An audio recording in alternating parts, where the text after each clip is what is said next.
Hey, what's up, y'all? I'm back again.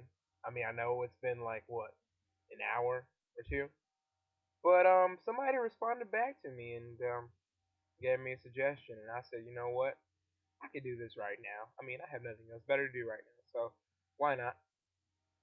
All right, what I'm gonna be doing right here is called the Battle of Austerlitz, or as I like to call it, the short man doing great things and beating the stereotype. He did not surrender. No, sir. This short man, of course, was Napoleon. Probably one of like the greatest short people who ever lived. I mean, in my opinion, I'm just saying. I mean, he was pretty cool. I mean, for like a dictator and stuff. But he was bad. But he was just short man who was bad. So that makes him special in history. Okay, so the Battle of Austerlitz, like I said, was a vast departure in French military history.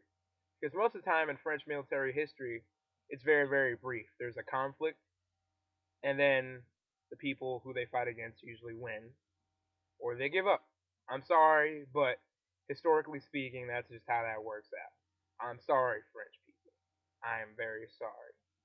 But this was actually a really big turning point for Napoleon and his way to go beast mode on people. I'm sorry I used the word beast mode, but that's the only way to describe this. Just beast mode. Just having the will and the power just to like dominate every single person you come up against. Now, the people he went up against were a bunch of as I call them, Austrians, bitch ass Austrians, because they were really, really. I mean, they were all big and bad because they were Austrian and Russian and stuff, and the Russians were really badass and stuff at this time. But you know what? He just said, you know what? Screw y'all. I am Napoleon. I will do what I do best and just beast mode everybody and scare everyone with my shortness and my awesomeness. So, this is actually part of the War of the Third Coalition. I don't really know much about the first or second or third or the fourth one. All I know is there are coalitions, and usually coalitions have something to do with a bunch of people coming together. All right. Long story short, this is the one, like I said, one of the times where he just like decimated them, like literally, like apparently according to Wikipedia, and all be all of everything important. Um, apparently the Austrian Russo-Austrian battle folk lost approximately 15,000 people, and Napoleon lost 1,000 of his people, and they used a lot of the classic ways that a lot of people just like beast mode people. They just went in and kind of snuck up, and he was like, "Hey, Napoleon." Napoleon was like, "Sorry." And Napoleon was like, "Hey, Alexander, what's cracking?" And he's like, "Oh, nothing much." And then he like pulled the wool over his eyes, or as I like to call it, the okey doke. He fell for the okey doke. That's right, y'all. He fell for the okey doke. Okay.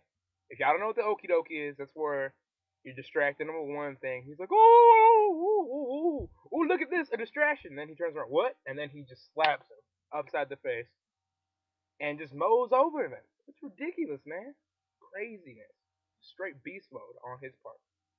So, I mean, of course, after that, it kind of all went downhill from there because Napoleon wasn't really liked. He was liked for a little while. Then people kind of saw through the bullshit, and then they put him off to Elba, and then off to like another place where short people go. I don't know, Gillingan's Island or something, and then that was it. And he died as a short man in a short country, in a big country. Dreams stay with you. Oh, okay, well that didn't matter. That was a song. Whatever. Yeah, Belle of Austerlitz. It's pretty cool. Comments below, all that. Any more suggestions, I will be glad to do them because I have nothing else better to do. Thank you.